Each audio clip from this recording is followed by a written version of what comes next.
సంధ్యావందనం ఎందుకు చెయ్యాలి అంటే, సంధ్యావందనం ఎవరికి విధించారంటే లోకోపకారం చెయ్యవలసిన వాళ్ళకి, ప్రతినిత్యం కాయ కష్టం చెయ్యవలసిన అవసరం లేని వాళ్ళకి సంధ్యావందనం వేసింది శాస్త్రం.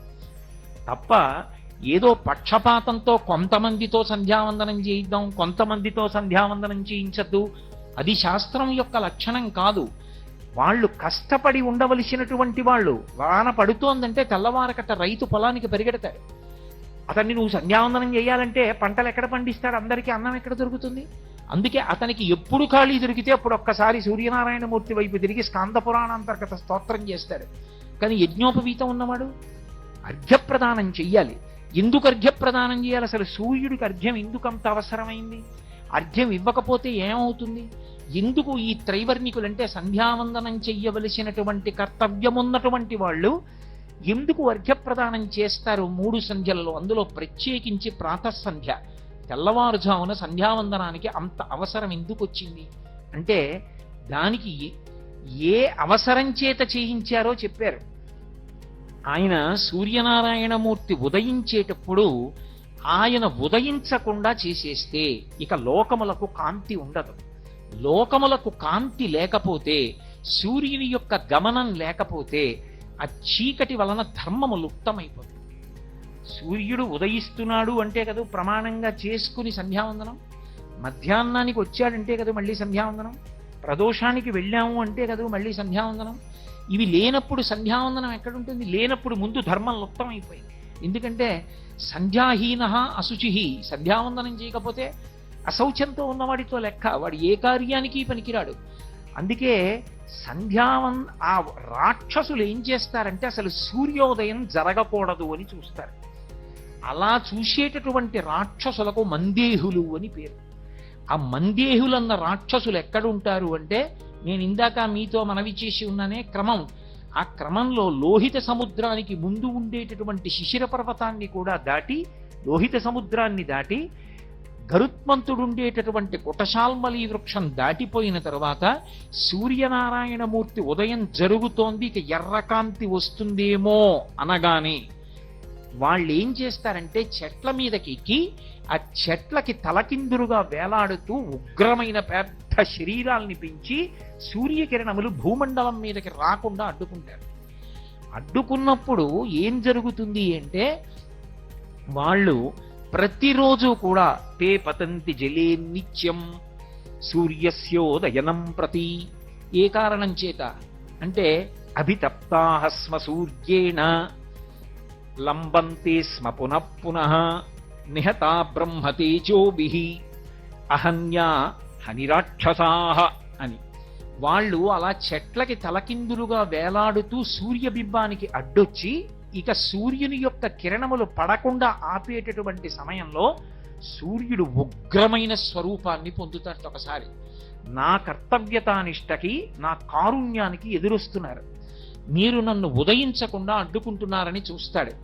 ఆయన అభితప్తాః స్మ సూర్యేణ, ఆయన యొక్క కాంతి చేత తప్తమవుతారు. వాళ్ళు తప్తమై ఆ వేడి భరించలేక చెట్ల కొమ్మలలోంచి ఆ కింద ఉండేటటువంటి సముద్రంలోకి పడిపోతారు, లోహిత సముద్రంలోకి పడిపోయి మళ్ళీ వాళ్ళు తేరుకొని సాయంకాలం అయ్యేటప్పటికి మళ్ళీ చెట్లు ఎక్కుతారు.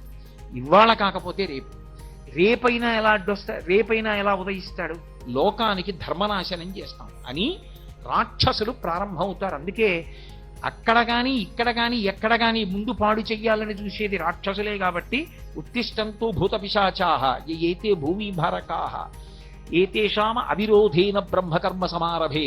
నాకు మీకు ఏమీ విరోధం లేదు, మేము బ్రహ్మకర్మ చేద్దాం అనుకుంటున్నాం, మీకు ఇష్టం ఉండదు, తప్పుకోండి అని నీళ్లు చల్లుతారు. అలాగే నిహతా బ్రహ్మతేజోభిః, స్నానం చేసి వచ్చి ఎవరికి గాయత్రి మంత్రం ఉపదేశం చెయ్యబడిందో, ఎవడు సంధ్యావందనం చెయ్యాలని శాస్త్రం విధించిందో వాడు సంధ్యావందనానికి కూర్చుని అర్ఘ్యాన్ని విడిచిపెడుతున్నప్పుడు, అందుకే అర్ఘ్యప్రదానము బ్రహ్మాస్త్రమే అంది శాస్త్రం. బ్రహ్మాస్త్ర ప్రయోగంతో సమానమేది అంటే అర్ఘ్యాన్ని విడిచిపెట్టడం.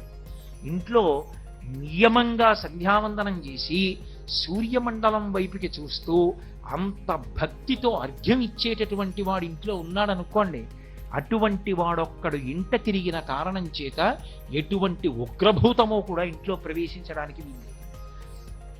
కాబట్టి ఆ నిహత బ్రహ్మతేజోభి వాళ్ళు అర్ఘ్యప్రదానం చేసి పళ్ళెంలో నీళ్లు విడిచిపెట్టగానే సూర్యమండలం వైపుకి తిరిగి, అది కేవలం నీటిలో ఉన్న శక్తి కాదు, వాళ్ళు చేసినటువంటి గాయత్రి మంత్రంతో కలిపి విడిచిపెట్టినటువంటి ఆ అర్ఘ్యజలములు, ఆ మంత్రశక్తి 24 బీజాక్షరములు 24 ఋషులతో 24 దేవతలతో ఉంటాయి. అవి ఆ మంత్రాన్ని స్వరంతో చదివి అర్ఘ్యప్రదానం చెయ్యగానే ఈ మంత్రముల యొక్క ప్రకంపనలు అక్కడ వరకు వెళ్ళి వాళ్ళని నిహత బ్రహ్మతేజోభి ఒక్క దెబ్బ కొట్టాయి. కొట్టేటప్పటిక ఆ మందేహులన్న రాక్షసులు వెనక నుంచి వచ్చినటువంటి ఈ బ్రహ్మతేజస్సుతో మంత్రాన్ని స్వరంతో చదువుతూ విడిచిపెట్టినప్పుడు అర్ఘ్యజలములు విడిచిపెట్టిన సందర్భంలో వచ్చినటువంటి మంత్ర సంబంధమైన స్వర ప్రకంపనల చేత, 2 ముందు వైపు నుంచి వచ్చినటువంటి సూర్య కిరణముల చేత అభితప్తమై వాళ్ళు పట్టు విడిచిపెట్టి సముద్రంలో పడిపోతారు. అందుకే లోకోపకారము చేయుట కొరకు సంధ్యావందనము. అసలు అది చెయ్యలేదనుకోండి త్యాగబుద్ధి అలవడదు. త్యాగేనైకే అమృతత్వమానసు. కేవలం అలంకారప్రాయంగా యజ్ఞోపవీతం వేసుకోమని చెప్పలేదు శాస్త్రం. వేసుకున్నావు అంటే ఎక్కడది యజ్ఞోపవీతం అని అడిగారు. ఎక్కడది, ఇది ఎవరు తయారు చేశారు, అసలు అలా వేసుకోమని ఎవరు చెప్పారు అని అడిగారు. అడిగితే యజ్ఞోపవీతం పరమం పవిత్రం ప్రజాపతేర్యత్ సహజం పురస్తాత్. ఇది ఒకరు తయారు చెయ్యలేదు. ప్రజాపతి మొట్టమొదట, ప్రజాపతి అంటే పరమేశ్వరుడు, భగవానుడు ఎప్పటివాడు, సనాతనుడు, ఇప్పటివాడని చెప్పడం కుదరదు. ఇప్పటివాడు అని చెప్పడం కుదరనటువంటి పరమ సనాతనుడైనటువంటి పరబ్రహ్మమునకు తనంత తాను సహజముగా యజ్ఞోపవీతం ఉన్నది. అది ఎవరు సృజించారు అంటే ఈశ్వరుడు ఎంతటి సనాతనుడో యజ్ఞోపవీతం అంతటి సనాతనము. అంత గొప్పదైన యజ్ఞోపవీతాన్ని వేసుకోవడానికి అధికారం తండ్రి కల్పించి ఉపనయనం చేస్తే ఆ యజ్ఞోపవీతం విడిచిపెట్టి తిరిగిన వాడి కన్నా నీచుడు లోకంలో ఇంకొకడు. కాబట్టి సూర్యోదయం అనేటటువంటి దాని వెనక అంత విశేషం నడుస్తుంది. ఎందుకు సూర్యోదయానికి అంత గొప్పతనం ఇచ్చారంటే బ్రహ్మగారు చెప్పుకున్నాడు స్వయంగా, ఆయన మీదనే జగత్తంతా ఆధారపడింది. అందుకని ఆయన ముందు ఎటు ఉదయించాలో నేను నిర్ణయం చేశాను. ఆయన ఎటు ఉదయించాలో నిర్ణయం చేసి ఇది ఆయన దిక్కని చెప్పాను కాబట్టి ఇది ప్రాక్ అని సంతోషపడిపోయాడు. అంటే బ్రహ్మగారంతటి వాడు దిక్కులను సృజించినప్పుడు సూర్యుడు ఎక్కడ ఉదయించాలో నిర్ణయం చేసి దానిని ప్రాక్ అని పిలిచాడు. అంటే తూర్పు దిక్కుకి ఎంత గొప్పతనం ఉందో చూడండి. అందుకే ఏ పని చెయ్యండి తూర్పుకి తిరిగి నమస్కారం చేస్తారు.